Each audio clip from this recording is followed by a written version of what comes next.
certainly right. You know, you're interested in photography and actually photographing things.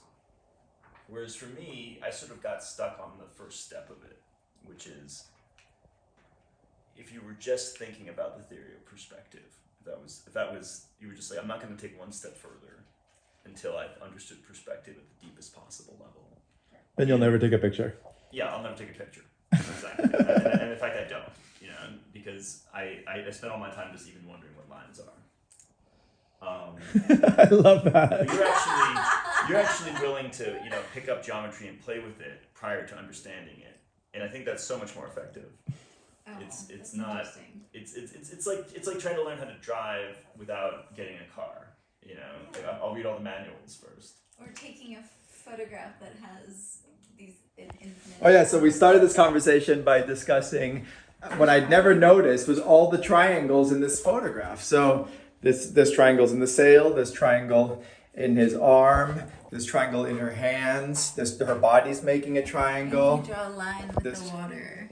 Yeah, and also in the port here. Triangles and triangles and triangles. And then we discussed the movie Triangle of Sadness, which you guys need to see. Brings the triangle too. Yeah, perspective.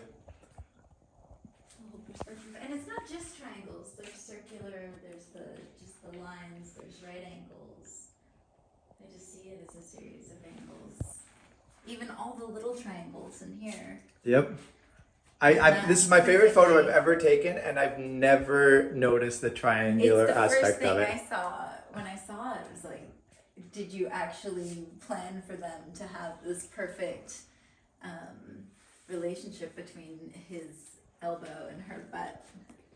And the fact that it was accidental. And even her hands, the way that... Yeah, they're actually holding up triangles. They're holding triangles. It's amazing. This picture was not posed. This was in Ginostra, which is the backside of Stromboli, an active volcano in the Aeolian Islands, north of Sicily. And it's one of my favorite places in the world. It has 42 inhabitants, 2 donkeys, no cars. 42 is the answer to the universe, according to Douglas Adams.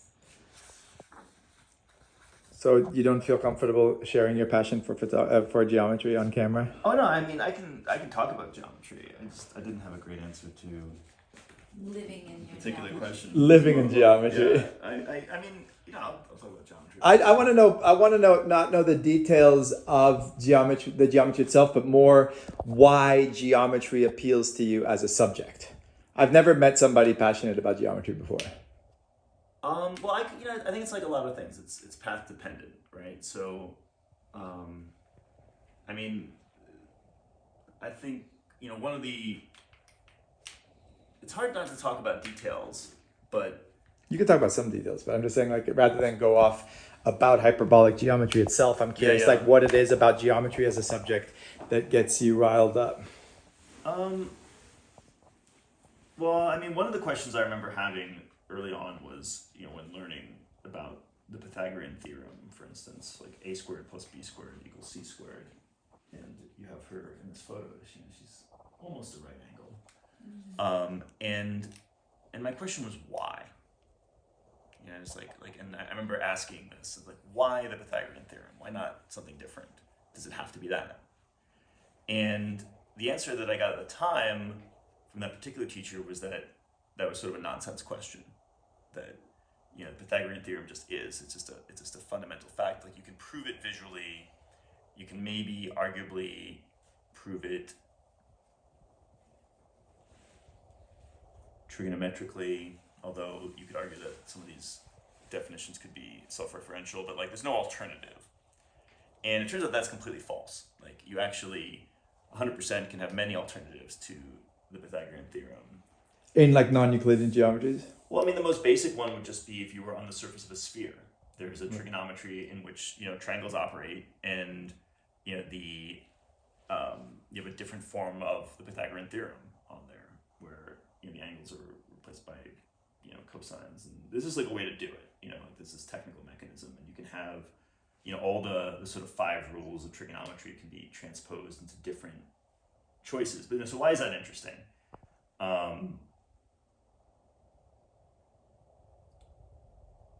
So on the one hand, there's just that we're in space, but I think the thing that's more interesting about it is that there's a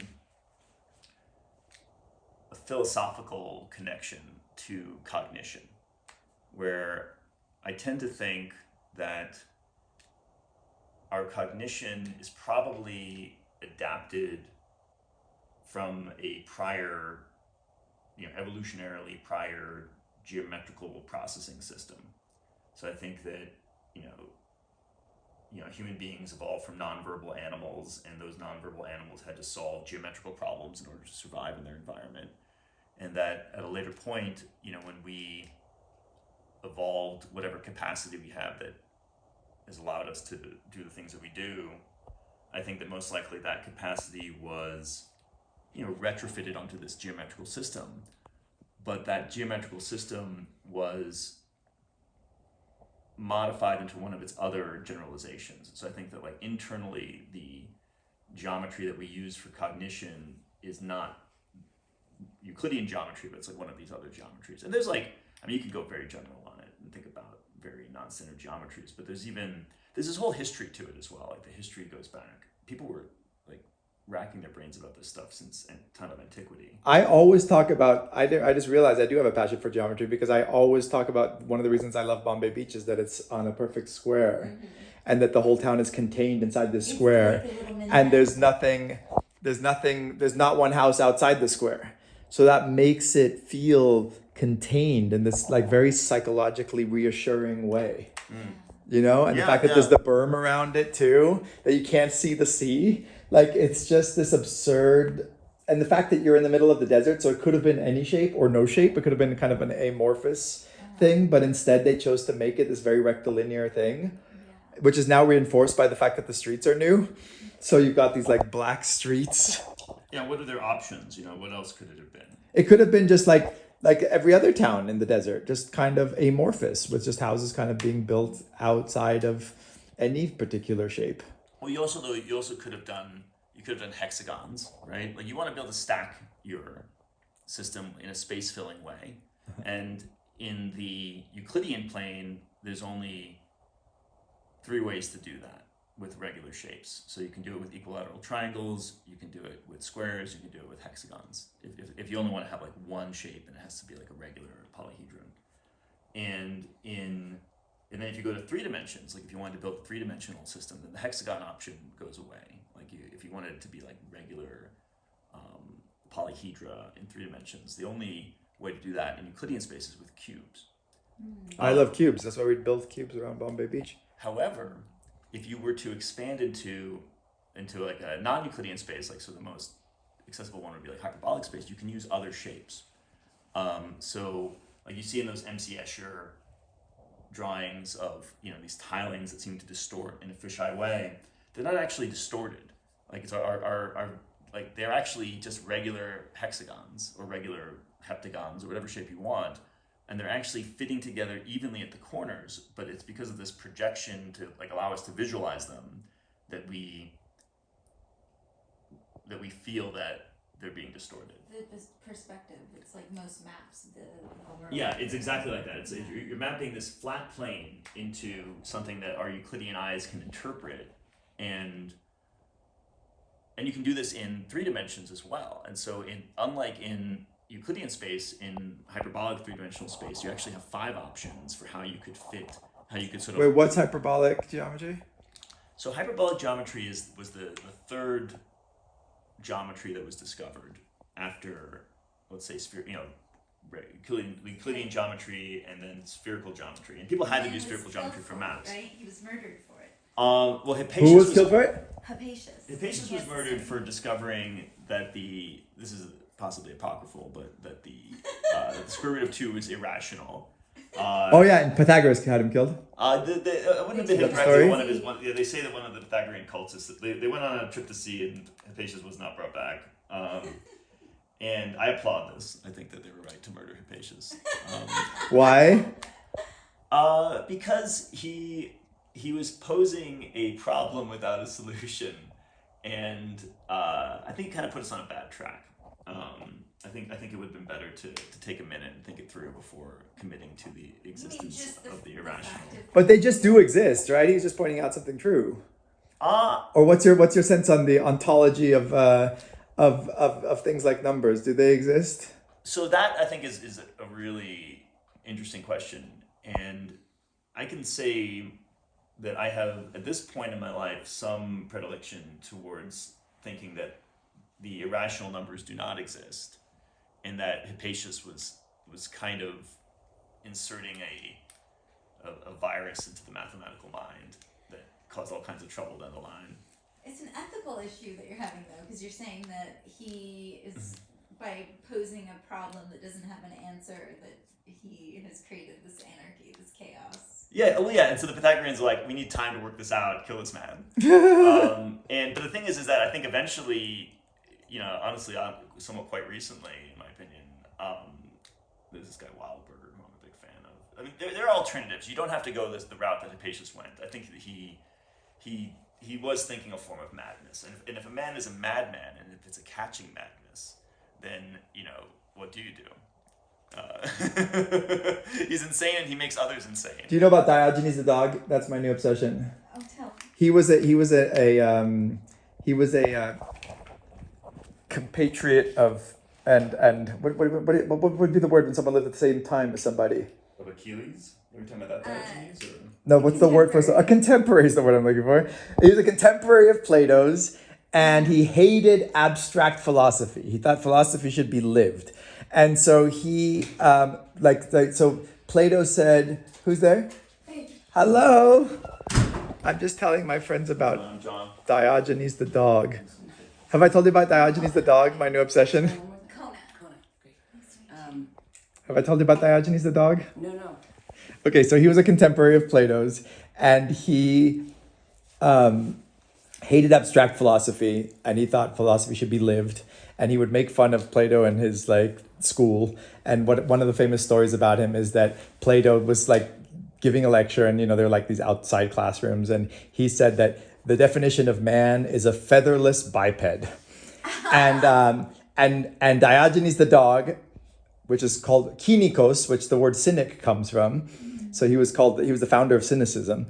And he said he plucked a chicken, and he brought this featherless chicken, and he said, "Behold Plato's man," and he threw the chicken into the.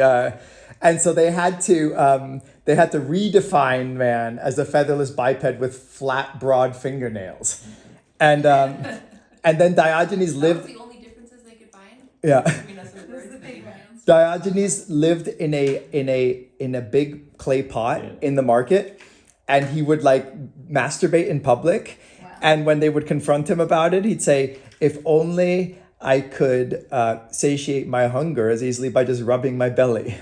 and then Alexander the Great was a fan of his and decided to go meet him in the market.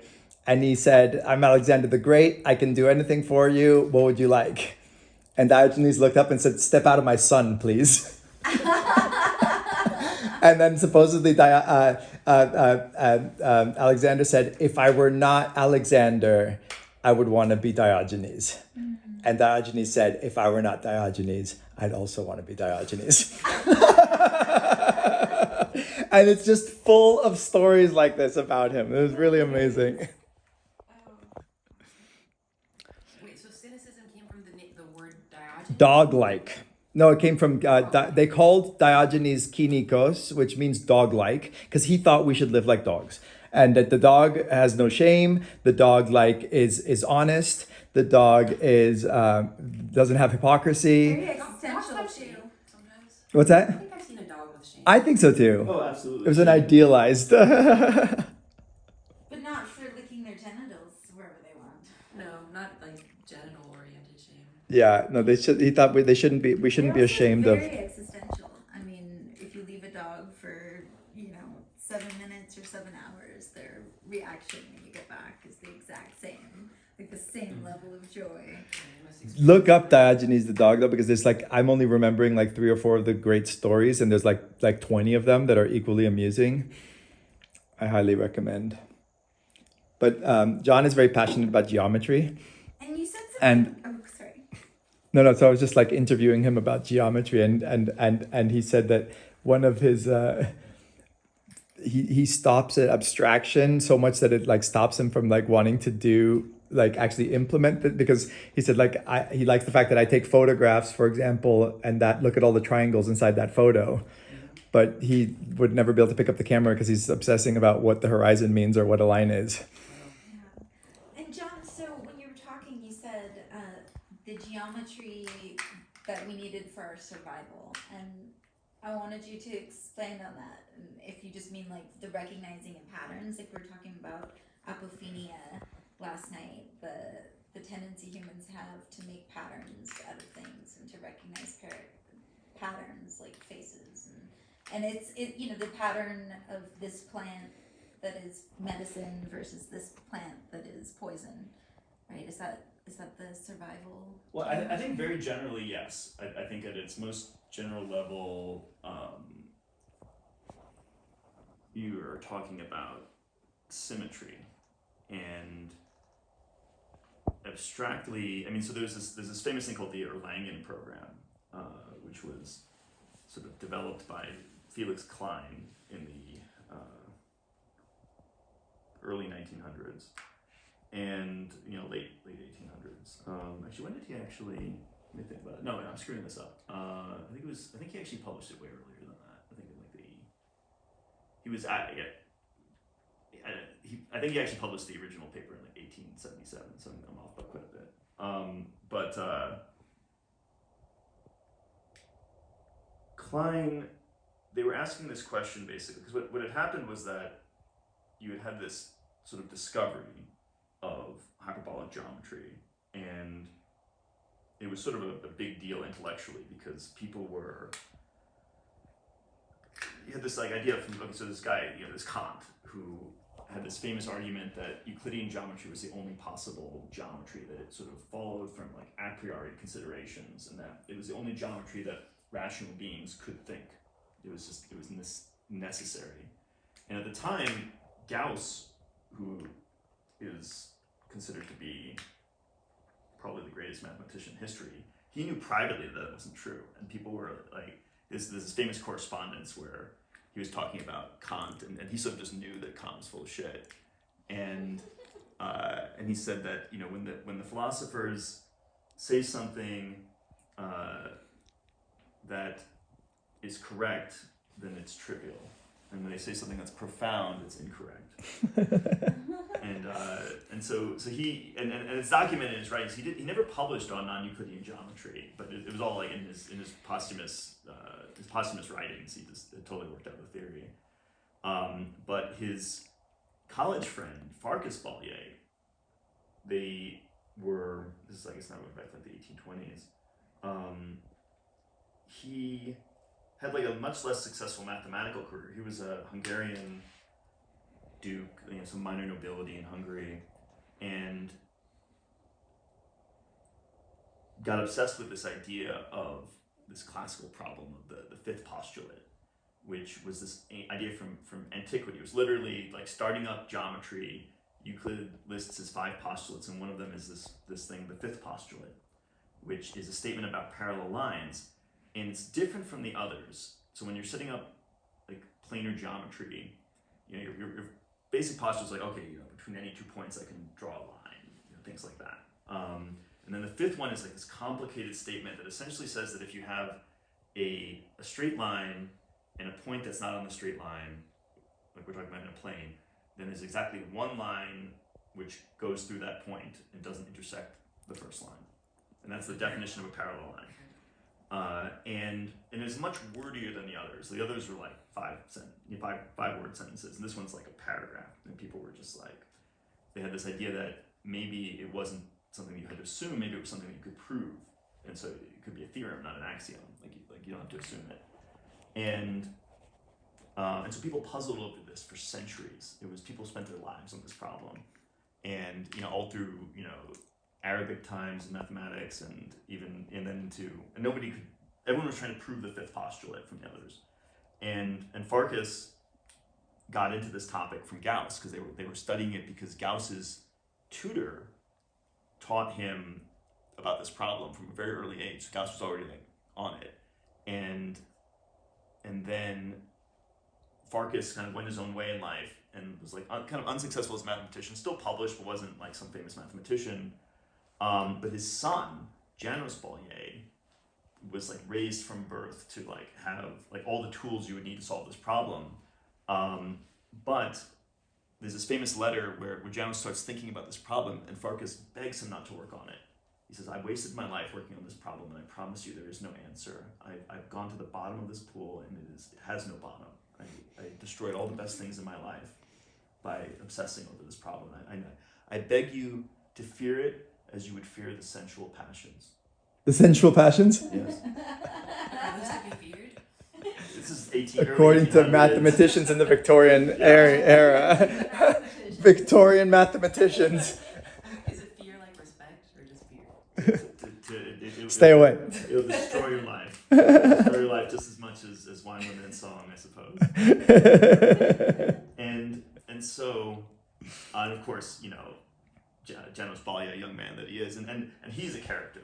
Like, he's a Hungarian soldier, master fencer. At one point, a master violinist. At one point, he as a Masturbator? cadet, master violin. Oh yeah. Well, at one point, as a cadet, he offended like all the other with his arrogance. He offended all the other cadets, like the young officers in his group, and they all like. And he, to resolve the matter honorably, he challenged all of them to a duel. Wow.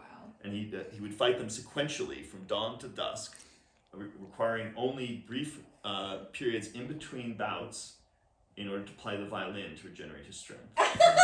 Wow.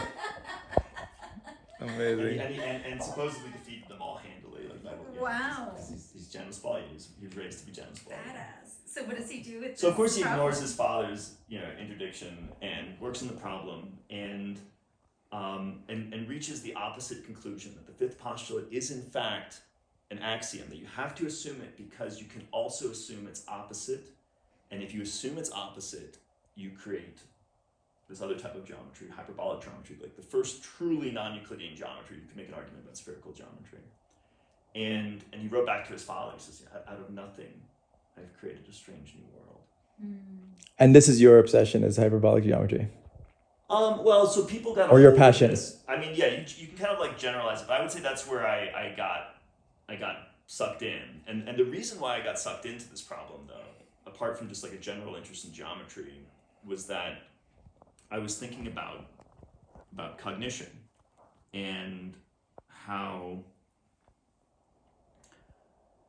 I mean, so I think that the thing that makes it interesting, apart from it just being visually stunning and relevant to certain things, like certainly it's relevant to physical situations. Like if you look at the mathematics of like special relativity, that's 100% hyperbolic geometry, just in a different disguise. Literally Einstein. Yeah. It's and what's crazy about it is Einstein was not particularly familiar with hyperbolic. I mean, I'm sure he was aware of it. But it's the same concept. Yeah, but Einstein didn't realize this. So this is one of the wildest things. So Einstein was not aware that special relativity like is hyperbolic geometry. It was one of his professors, Minkowski, who kind of came in after in his famous lecture, which is the staircase lecture, where he says, well, the physicists got here first, but the mathematicians get the last laugh because we've gained a wisdom from this that the physicists have not gained. And I believe he was correct, because he was able to take what Einstein was talking about and fit it into this fundamentally like longer running program. Like, it wasn't a new thing from his perspective. It was a continuation of thoughts that went back to antiquity. And so hyperbolic geometry is kind of like one aspect of this general project. And there's a lot of ways in which you could think about like what is the actual question that's being asked, and I think there's many questions. Is that pentatonic matrices? What is this here? This book over there. That's what that page says. Yeah. What book? What is this? This is a. Oh yeah, I'm about to have a music lesson with Janie, and you brought It me. looks like a Latin square. Oh, great! But read it. It's my favorite pedal. I've been looking for this for a while. What does it say? The B:*ass master. Colon ass master. What am I Oh seeing my here? god! It's beautiful. I just got it in the. Janie is an incredible musician, bassist, and she stoops down and comes down from Pioneer Town to give me music lessons. Oh, lovely. So we're actually going to go off and play. But what about what's going on in here? What are sonic elements in here? Because of course music and mathematics are very, very closely linked. Yeah. Well, this is one of my mentors, and he compiled this book, which is like his lifetime of knowledge gleaned from all of his mentors. And I thought you'd be into it because it's good improvisational forms for us. And you'd like some of these scales. Like these ones are a little more simple. Blues, raga. Oh yeah, very cool.